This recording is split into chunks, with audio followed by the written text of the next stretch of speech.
باب حل یجعل للنساء باب کا پہلے باب کے ساتھ مناسبت۔ پہلے باب میں قبض علم کا ذکر تھا۔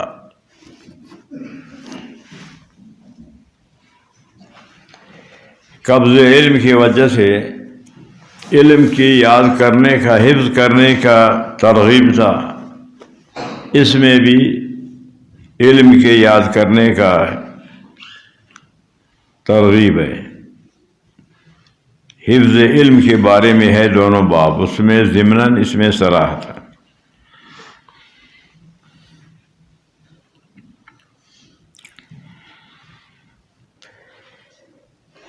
حل یجعل للنساء یوم، کیا عورتوں کے لیے، عورتوں کے تعلیم کے لیے دن کا تعیین کرنا، مقرر کرنا جائز ہے یا نہیں؟ کہ نبی علیہ السلام نے ان کے لیے دن مقرر فرمایا ہے یا نہیں؟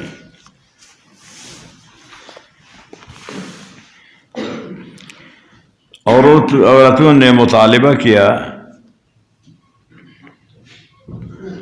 کہ ہر وقت مردوں کا آپ کے پاس ہجوم ہوتا ہے، مردوں کی وجہ سے ہم استفادہ نہیں کر سکتے، کہ آپ ہمارے لیے ایک دن متعین کریں، مقرر کریں جن میں مرد نہ ہو، ہم صرف عورتیں آپ سے تعلیم حاصل کریں۔ تعلیم حاصل کرنے کے لیے نبی علیہ السلام سے عورتوں نے مطالبہ کیا۔ نبی علیہ السلام نے مطالبہ ان کا قبول فرمایا اور ان کے لیے دن مقرر فرمایا۔ اس دن میں پھر نبی علیہ السلام جا کر ان کو واعظ فرمایا، ان کو تعلیم دی۔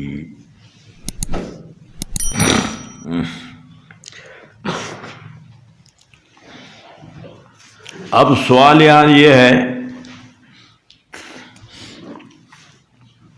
کہ جب نبی علیہ السلام نے دن مقرر فرمایا اور ان کو تعلیم بھی دی، فوعظہن، واعظ کیا ان کو، پھر اس میں کیا شک و کیا تردد ہے؟ امام بخاری حل حرف استفہام کے ساتھ ذکر کیا، تردد و شک کے ساتھ ذکر کیا۔ جب ایک چیز نبی سے ثابت ہے تو پھر اس میں کیا تردد و شک ہو سکتا ہے؟ تو امام بخاری کیوں تردد و شک کا کلمہ ذکر کیا ہے حل استفہام؟ یقیناً حکم لگاتے اس کی جواز پر۔ یہ ہے یہاں سوال۔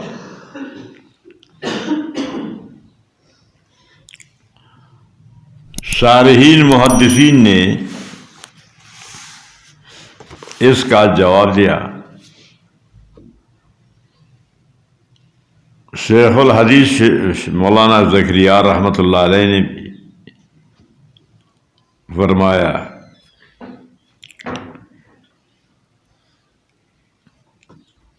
یہ ایک جزئی واقعہ ہے کہ نبی علیہ السلام نے عورتوں کے مطالبہ پر ان کو واعظ فرمایا۔ یہ جزئی واقعہ قانون کلی نہیں بن سکتی کہ سب کے لیے یہ حکم ہو، اس وجہ سے حل حرف استفہام کو ذکر کر لیا۔ تو شک و تردد اس میں کہ یہ سب کے لیے ہے یا نہیں، کہ فرمایا یہ سب کے لیے یہ حکم نہیں ہے، یہ صرف ایک جزئی واقعہ ہے، نبی علیہ السلام کے ساتھ خاص ہے بس۔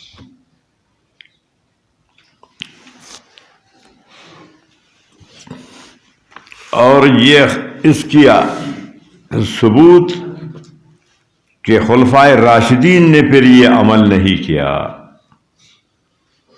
اگر یہ سب امت کے لیے جائز ہوتا اور اس کے نبی کی خاصیت نہ ہوتی ہے تو پھر خلفائے راشدین اس پر عمل کرتے. کہ جب خلفائے راشدین نے عمل نہیں کیا تو یہ اس بات کی دلیل ہے کہ یہ نبی کی خاصیت تھی، صرف نبی کے لیے جائز، امت کے لیے ناجائز.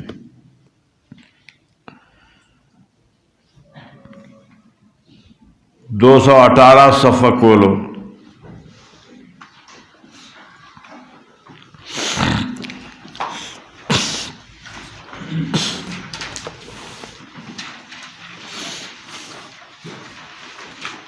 دو سو 18 صفحہ.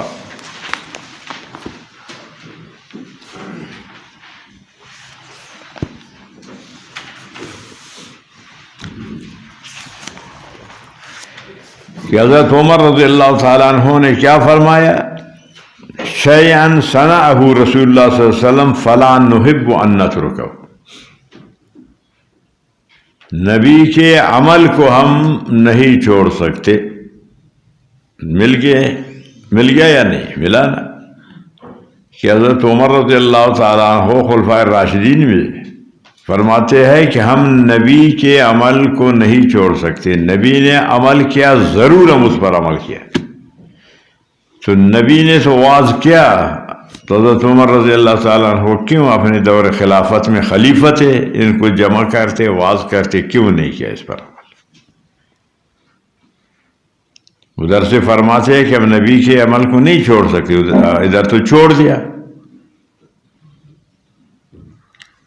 تو یہ اس بات کی دلیل ہے کہ یہ نبی کی خاصیت ہے، نبی کے لیے صرف جائز تھا یہ واز کرنا عورتوں کا، کہ نبی ان کی باپ ہے، دوسروں کے لیے یہ نہیں. 435 صفحہ کھولو.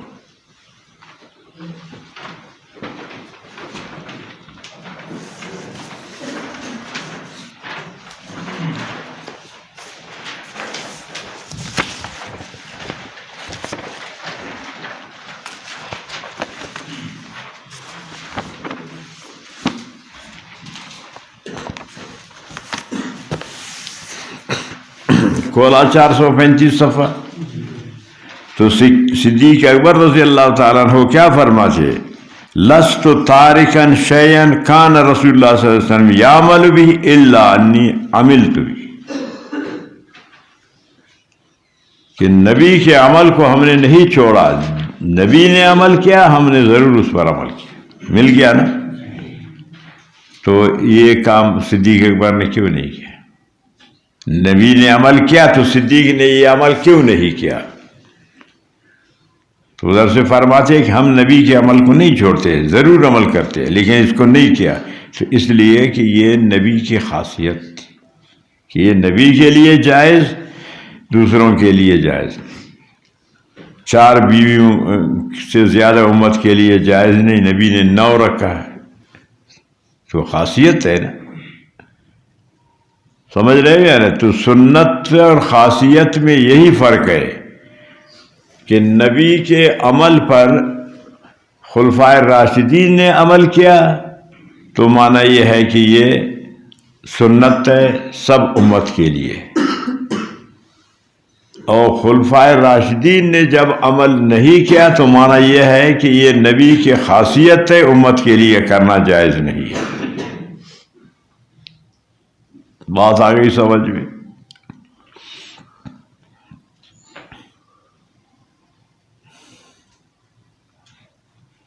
تو سنت وہ ہے کہ نبی نے جس عمل کو کیا خلفائے راشدین نے اس پر عمل کیا ہے. خلفائے راشدین عمل نہیں کیا تو مانا یہ سنت نہیں، خاصیت ہے، صرف نبی کے لیے جائز ہے بس. بات آ گئی سمجھ میں؟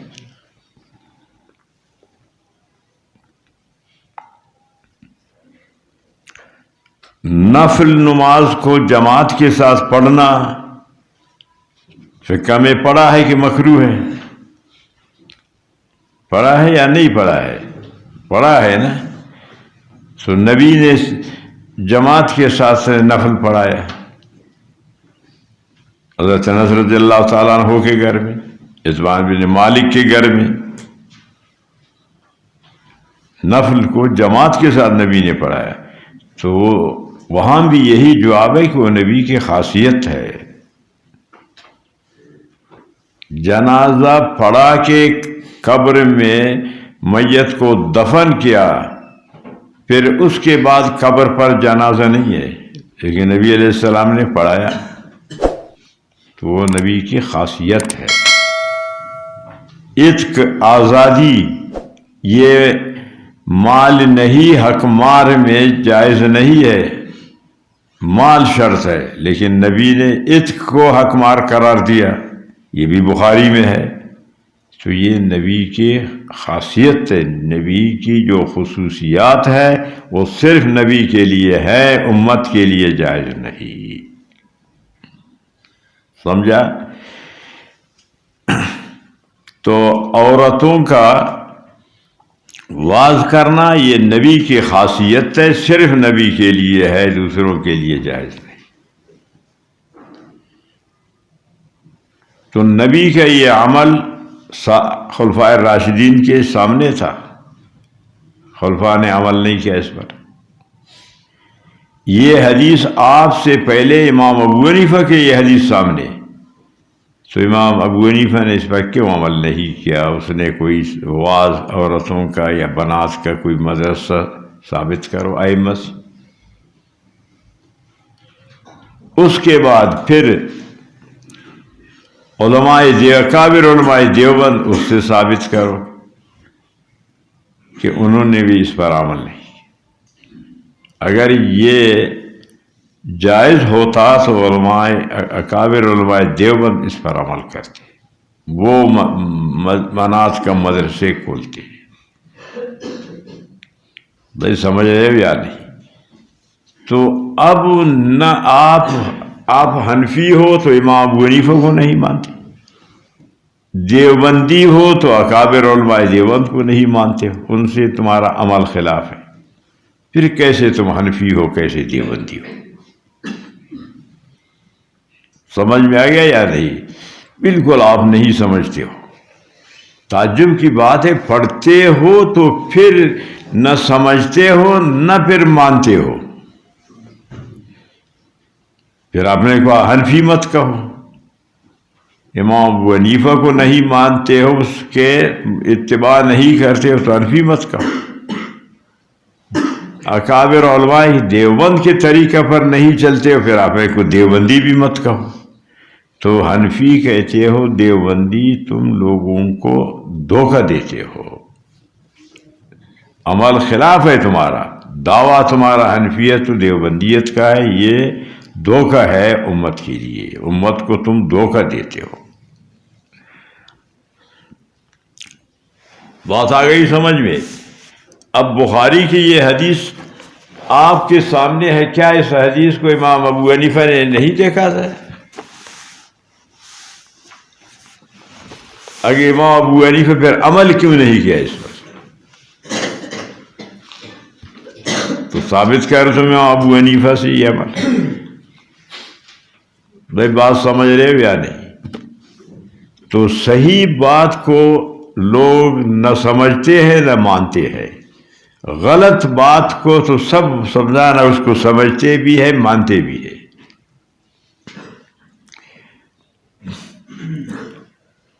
اب دھوکہ دینے کے لیے کہتے دیکھو نبی نے واز کیا، ٹھیک ہے کیا، لیکن آپ امام کے تابع ہے، امام اس سے اگر اخذ کیا ہے، اس سے ثابت کیا ہے تو ٹھیک ہے آپ کر.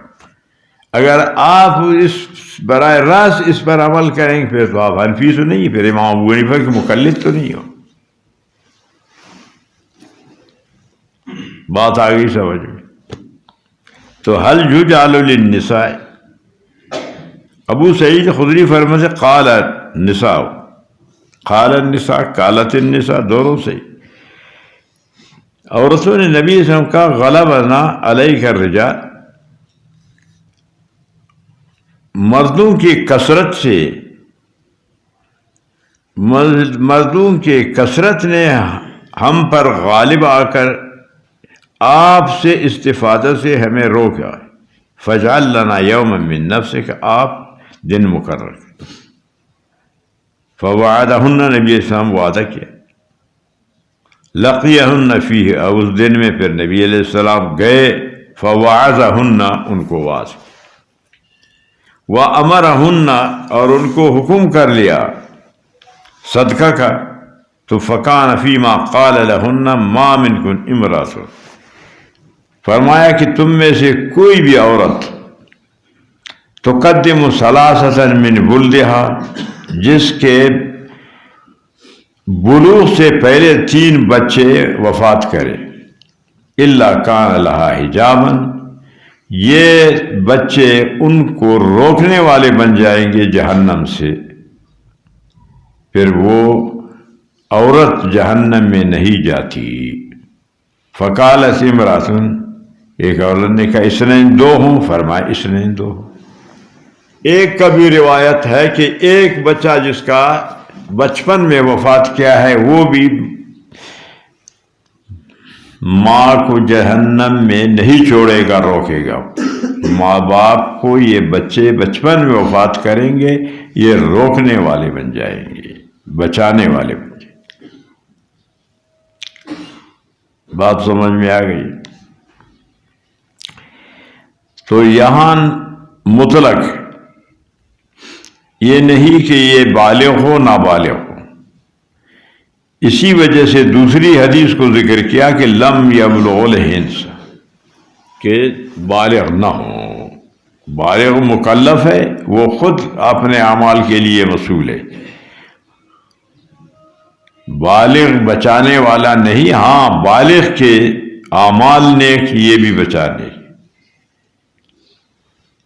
تو نابالغ جو ہے نا، وہ ماں باپ کے لیے سفارش کرے گا، ماں باپ کو بچائے گا۔ اس وجہ سے یہاں 2 حدیث ذکر۔ اچھا، اب اس پر سمجھو کہ دیوبند کا، کہ جو ہمارا مرکز ہے، ان کا اس بارے میں کیا رائے ہے؟ کہ یہ حدیث تو محمود الحسن شیخ الہند کے بھی سامنے ہی ہے، اکابر علماء دیوبند کی، وہ اس بارے میں کیا کہتے ہیں کہ یہ عمل صحیح ہے یا غلط ہے؟ یہ کیا ہے؟ کیا لکھا ہوا ہے؟ ہاں، دارالعلوم تو کوئٹہ بھی یہاں دارالعلوم ہے، دیوبند بھی نظر آ رہا ہے یا نہیں؟ دارالعلوم تو بہت ہے، کہ دارالعلوم کون سے؟ دارالعلوم دیوبند ہے یا اچھی طریقے سے دیکھو،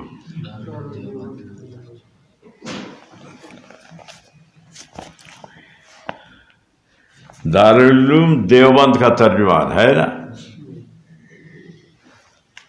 دارالعلوم تو کوئٹہ میں بہت سے دارالعلوم نام کے ہے۔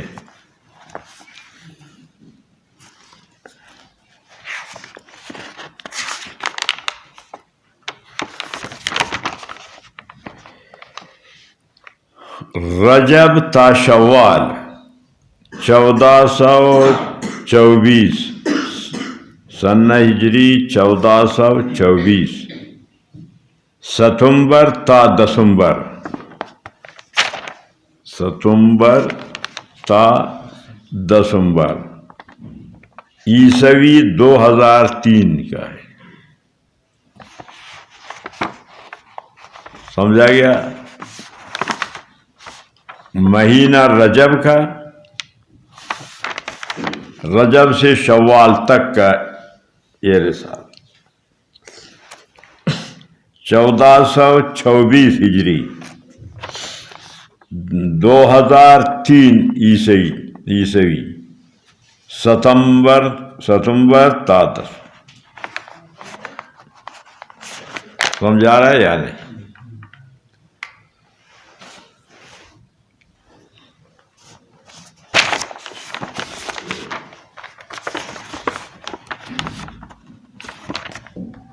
بات آ گئی بھائی سمجھ میں؟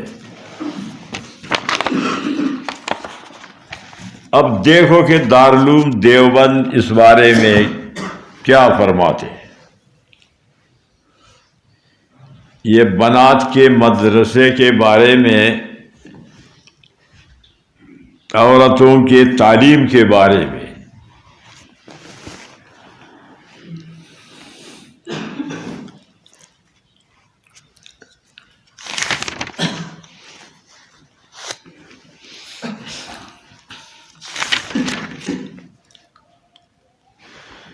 حل یجعل للنساء یوما علی حدہ، یہ حدیث بھی یاد ذکر ہے،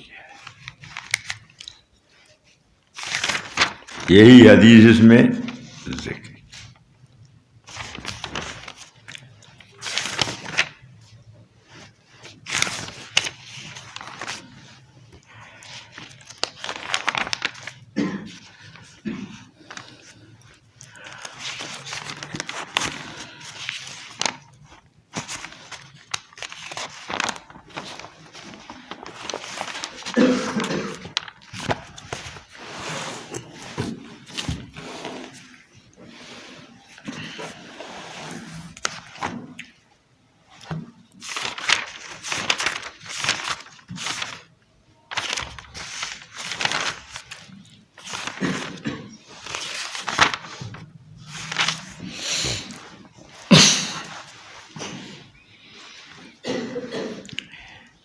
طبقہ اولا، اس میں 3 طبقے ہیں، اس بارے میں 3 طبقہ کے رائے ہیں۔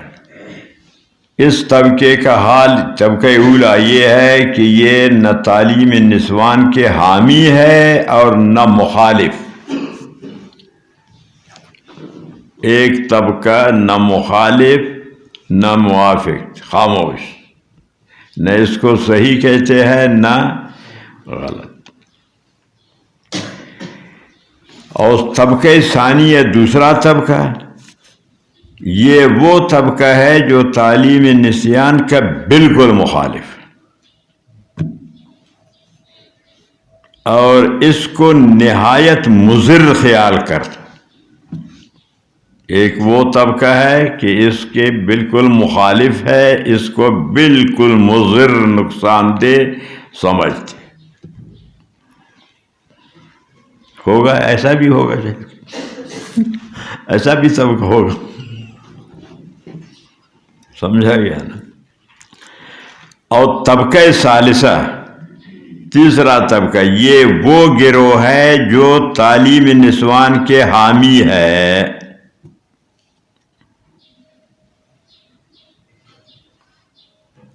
سمجھا؟ تیسرا طبقہ حامی ہے۔ اب یہ تیسرا طبقہ حامی کون ہے؟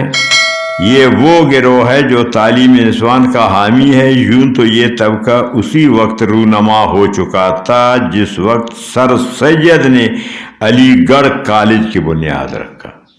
یعنی وہ تیسرا وہ ہے کہ جو اس کو مانتے ہیں، یعنی وہ یہ طبقہ انگریزوں کے پیداوار ہے۔ سر سید تو علی گڑھ سر سید نے۔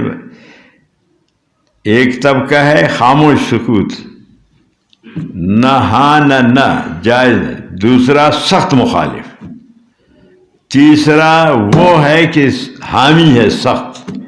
تو یہ سر سید کے انگریزوں کے پیداوار طبقہ ہے، انگریزوں کے لیے کام کرتا ہے۔ یہ تو دیوبند ہے۔ اب آپ یہ بھی مشکل، آپ یہ بھی نہیں مانیں گے۔ تو یہ بنات کا جو مدارس کھولنے والے، یہ یہود و نصارہ کے ایجنٹ ہے، یہ انگریزوں کا ایجاد ہے، ان سے پیسہ کھاتے ہیں، ان کے لیے کام کرتے ہیں۔ سمجھا گیا؟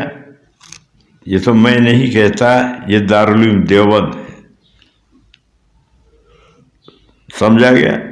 یہ سر سید کے گروہ ہے، یہ انگریزوں کے پیداوار ہے، اور آپ تو ان کو تو بڑے بزرگ سمجھتے ہیں، آپ تو ان کو اپنے مرشد سمجھتے ہیں، آپ ان کو تو دین کے خادم سمجھتے ہیں۔ یہ دین کے خادم نہیں ہے، یہ غیروں کے پیداوار ہے، غیر کے لیے کام کرتے ہیں، نام دین کا اسلام کا استعمال کرتے ہیں۔ سمجھا گیا؟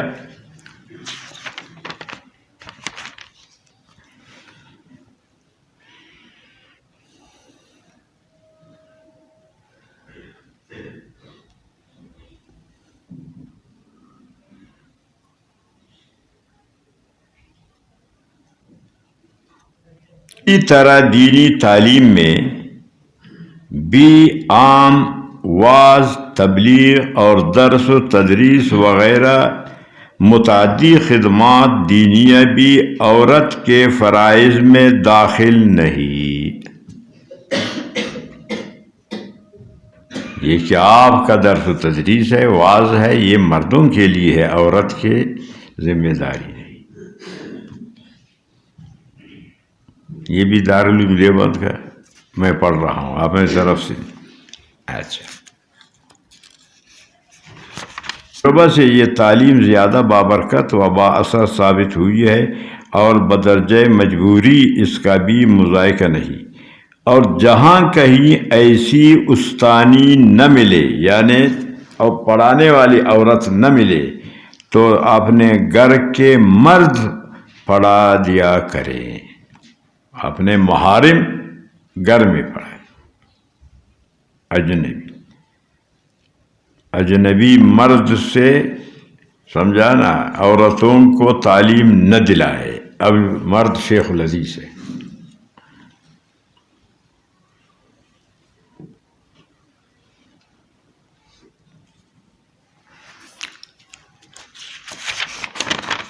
چنانچہ حضرت مولانا مفتی رشید احمد صاحب لدھیانوی رحمۃ اللہ علیہ اپنی معروف کتاب احسن الفتاویٰ کے اندر تحریر کرتے ہیں، احکام شریعت کے لیے علم اور ان پر عمل کرنے میں تسلب پختگی کی تحصیل کی غرض سے کسی ایسے مدرسۃ البنات میں پڑھنا جائز ہے جس میں شرائط ذیل کی پابندی کا اہتمام ہو۔ اول یہ کہ پڑھانے والی صرف خواتین ہوں، مرد نہ ہو۔ تو اب جاؤ دیکھو کہ سمجھانا کہ مرد پڑھا رہے یا نہیں۔ یہی اپنا کوئٹہ میں جاؤ گا سریاب کی طرف، سمجھانا کہ کون پڑھا رہے۔ اچھا، تیسرے یہ کہ عمل میں پختہ ہوں، پڑھانے والے بھی سمجھانا شریعت کے پابند عمل کرنے والے ہوں۔ تو ان کی حال پہلے دیکھو، شکل صورت دیکھو، پڑھانے والوں کی حیت دیکھو کیسے ہے وہ۔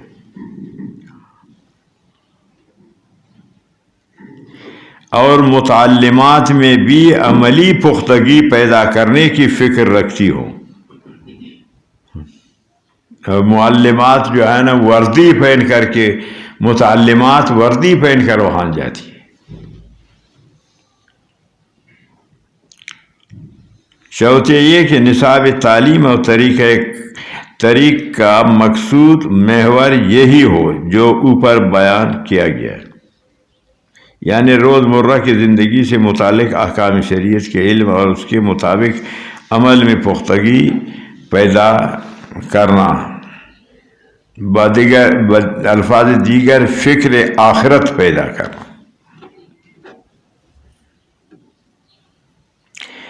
پانچویں شرط یہ کہ مدرسہ میں کوئی بھی محرم چھوڑ کر آئے اور واپسی پر بھی کوئی محرم مرد ساتھ لائے، یہ بھی آج کل نہیں۔ حضرت قاری صدیق صاحب رحمۃ اللہ علیہ کی رائے کہ آپ سے ایک شخص نے بذریعہ رخصت یہ سوال کیا، کیا لڑکیوں کے لیے مدارس کا کیا موجودہ حالات میں ضروری ہے؟ تو آپ نے جواباً تحریر فرمایا، اکابر نے اس کو پسند نہیں کیا۔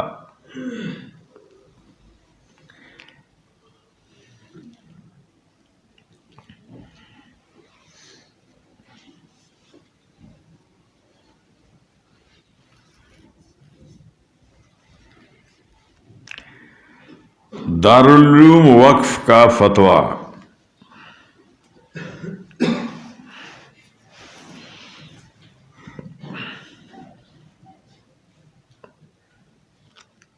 حقیقت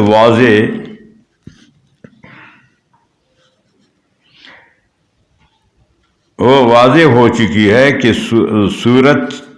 یہ صورت اسی وقت جائز ہے جبکہ فطروں کا دروازہ مکمل مسدود کر دیا جائے، لیکن ایسے مدارس خواہ کسی نوعیت اور کسی فرقے کے ہوں جن میں فتنہ سے بچاؤ کی تدابیر صورتیں نہ ہو، جن میں شرائط مذکورہ بالا کی پابندی نہ کی جائے ہو، جن میں مقررہ واردوں کو بھی خبر نہ ہو کہ لڑکی بورڈنگ سے کہاں چلی گئی، اور جہاں لڑکیوں کے اخلاق و عادات درست نہ رہ سکے، ایسے مدارس میں لڑکی کے لیے شرعاً تعلیم حاصل کرنا ہرگز جائز نہیں۔ تو یہی بنات سے لڑکیاں ہفتہ غائب، یہی بنات میں لڑکیوں کو حمل کی شکایتیں بھی ہو گئی۔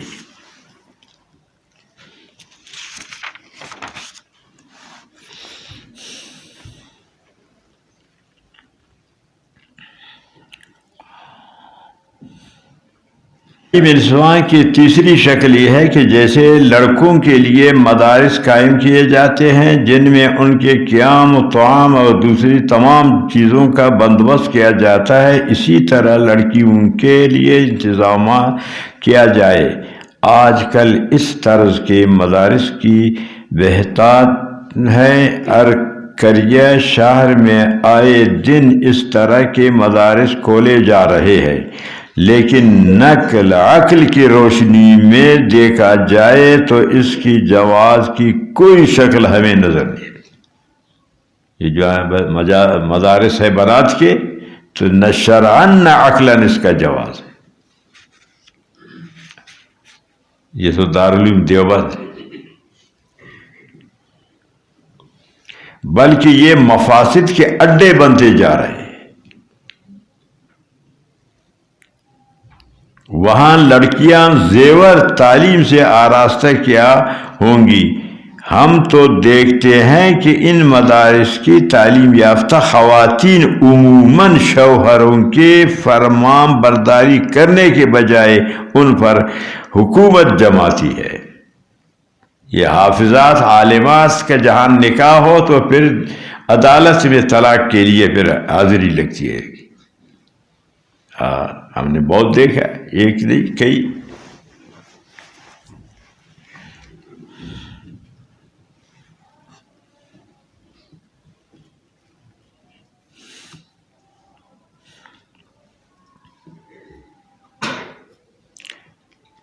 ان مدارس کی تعلیم کا کیا فائدہ ہوا؟ کیا مسلمانوں کی نسلیں سدھر گئی؟ تو یہ بنات سے دکھاؤ کہ کتنا کون سے علاقوں میں کون سے محلوں میں دین آ گیا۔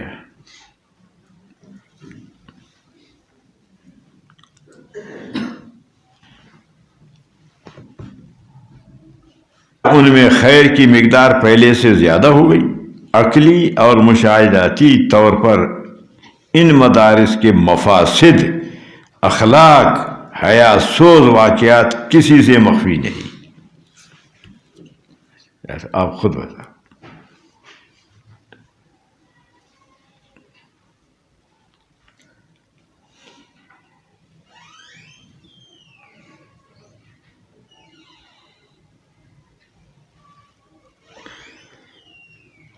جہاں تک نقل و شرح کا تعلق ہے تو ہر پڑھا لکھا شخص جانتا ہے کہ عورت کو اسلام نے گھر کی ملکہ بنایا ہے۔ اسلام نے کہ عورت گھر میں رہے، گھر سے باہر نہ نکلے۔ وَقَرْنَ فِي بُيُوتِكُنَّ وَلَا تَبَرُّجْنَ تَبَرُّجَ الْجَاهِلِيَّةِ، قرآن کہ گھر میں عورت رہے۔ وَاذْكُرْنَ مَا يُتْلَى فِي بُيُوتِكُنَّ، تعلیم حاصل کرے، گھر میں حاصل کرے۔ پہلے گھر کا محارم مرد پڑھے پھر ان کو تو تعلیم دی۔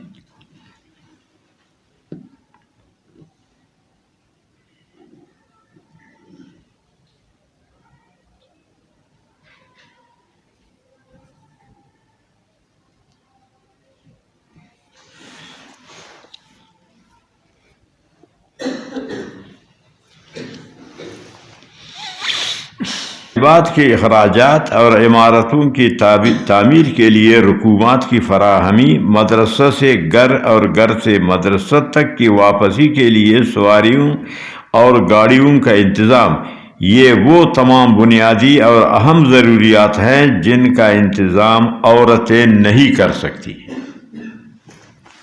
تو گاڑی میں تو ڈیور اس کو لے جائے گا نا، تو عورت کا ڈیوری بھی تو جائز نہیں نا، تو مرد لے جائے گا۔ تو عورت کا نظام بغیر مرد کے ہو نہیں سکتا ہے، خواہ مخواہ مرد ہے۔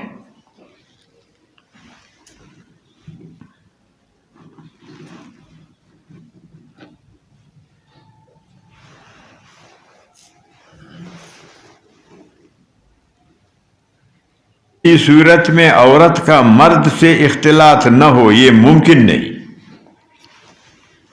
صرف عورتیں ہی عورت ہوں، مرد نہ ہو۔ اب چوکیدار مرد ہے، ڈیور میں لے جانے والے مرد ہیں۔ اچھا، وہ جو چوکیدار وہاں کھڑا ہے، کیا اس کو خصی کر کے وہاں رکھا ہے؟ محتمم دیکھ بھال کرتا ہے تو محتمم خصی ہے؟ اب ہر روز دارالعلوم دیوبند میں آپ کے لیے نہیں پڑھ سکتا ہوں، آج سنو بس، سمجھا نا؟ حضرت مولانا ابرار الحق صاحب مدد اللہ العالی کے خلیفہ و مجاز بیت حضرت مولانا حکیم محمد اختر صاحب نے اپنا چشمدید واقعہ بیان کیا کہ میں ایک لڑکی ان کے مدرسے میں گیا اور بچشم خود دیکھا کہ محتمم صاحب سرما لگائے ہوئے اور پان کھائے ہوئے بالغ لڑکیوں کے کمرے میں جا رہے ہیں اور پوچھ رہے ہیں کہ آپ لوگوں کو کوئی ضرورت تو نہیں؟ میں نے کہا کہ آپ کمرے میں جایا کر کیوں پوچھتے ہیں؟ کیا آپ کے لیے پردہ معاف ہو گیا ہے؟ بعد میں اسی بستی کے لوگوں سے معلوم ہوا کہ محتمم صاحب رات کو مدرسے ہی میں سوتے ہیں اور جس عورت کو نائب محتمم رکھا ہے اس کا کمرہ محتمم صاحب کے کمرے سے ملا ہوا ہے اور بیچ میں ایک دروازہ ہے۔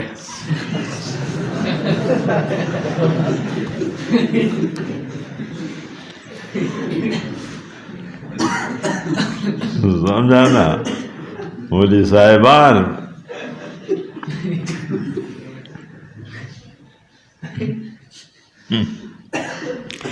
تو حال احوال خامخواہ ہے۔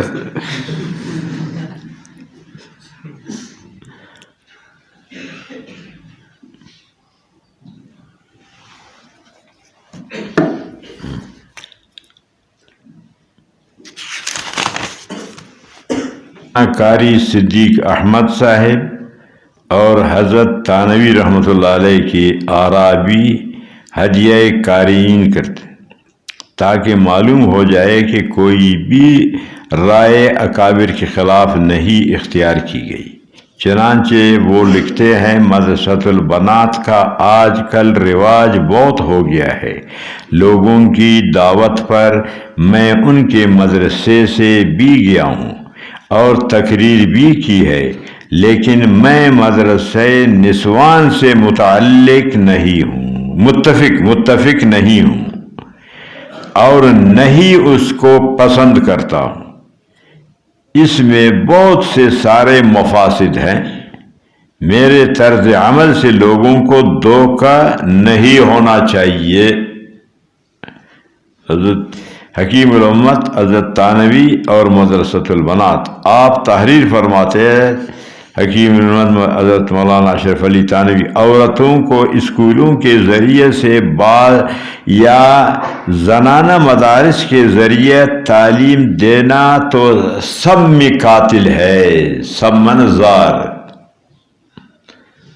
مدرسۃ البنات میں تعلیم دینا یا اسکولوں میں، یہ سب میں قاتل ہے۔ میں مدرسہ نسوان کو پسند نہیں کرتا، خواہ کسی عالم ہی کے ہو، جو بھی ہو، مولوی زید ہو، عمر ہو، بکر ہو، جو بھی مولوی ہو کہ فلانا بزرگ ہو نہیں سکتا ہے جو شریعت کے خلاف کرے۔ لوگوں کو کسی عالم ہی کے طاعت میں ہو، تجربے کی بنیاد پر کہتا ہوں کہ ہرگز ایسا نہ کرو، ورنہ اگر تم نے میرا کہنا نہ مانا تو بعد میں پچھتاؤ گے۔ یہ حضرت حکیم الامت تھانوی رحمۃ اللہ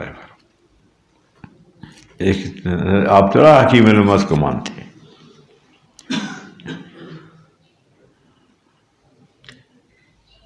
مدرسہ نسوان اور فتاوائے مظاہر علوم، دارالعلوم دیوبند کے بعد مظاہر علوم سہارنپور کی حیثیت مسلم ہے، وہاں کا فتویٰ بھی عدم جواز ہی کا ہے۔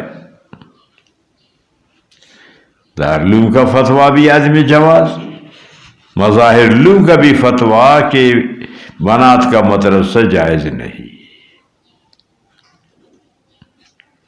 سمجھ رہے ہو یا نہیں؟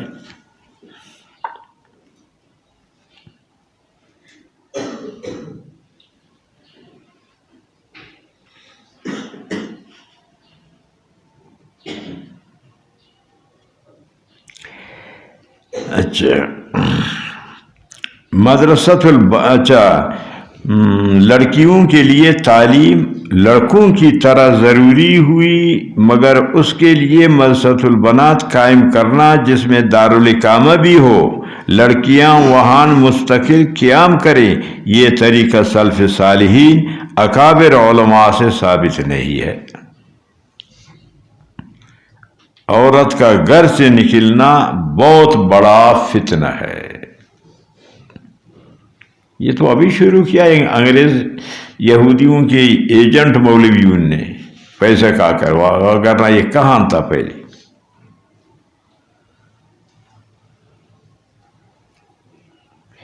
آج کل مخلوط تعلیم کی بھی بہت سے رواج ہو چکا ہے۔ اہل مغرب تو اس کے بانی مبانی ہے کہ یہ انگریزوں کا کام ہے۔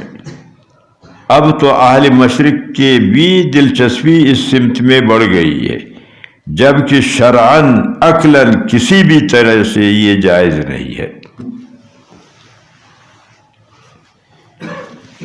تو جو پیسہ کھانے والے ہیں تو وہ یہ کام کر رہے ہیں، سمجھا گیا یا نہیں؟ ابھی بھی وہ دلیل لائے کہاں ہے ان کے پاس دلیل جواز کا؟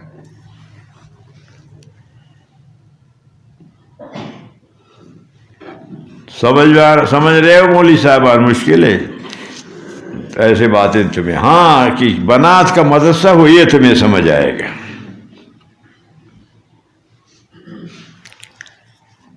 بہت تفصیل اس پر لکھا ہے دارالعلوم دیوبند نے، لیکن آپ مانیں گے کہاں کی؟ اور بھی ہے تفصیلات، بس کچھ مشت نمونہ خروار آپ کو تھوڑا سا سمجھایا گیا کہ دارالعلوم دیوبند بھی اس کے جواز کا قائل نہیں ہے، تو آپ کا مرکز دیوبند ہے۔ باب حل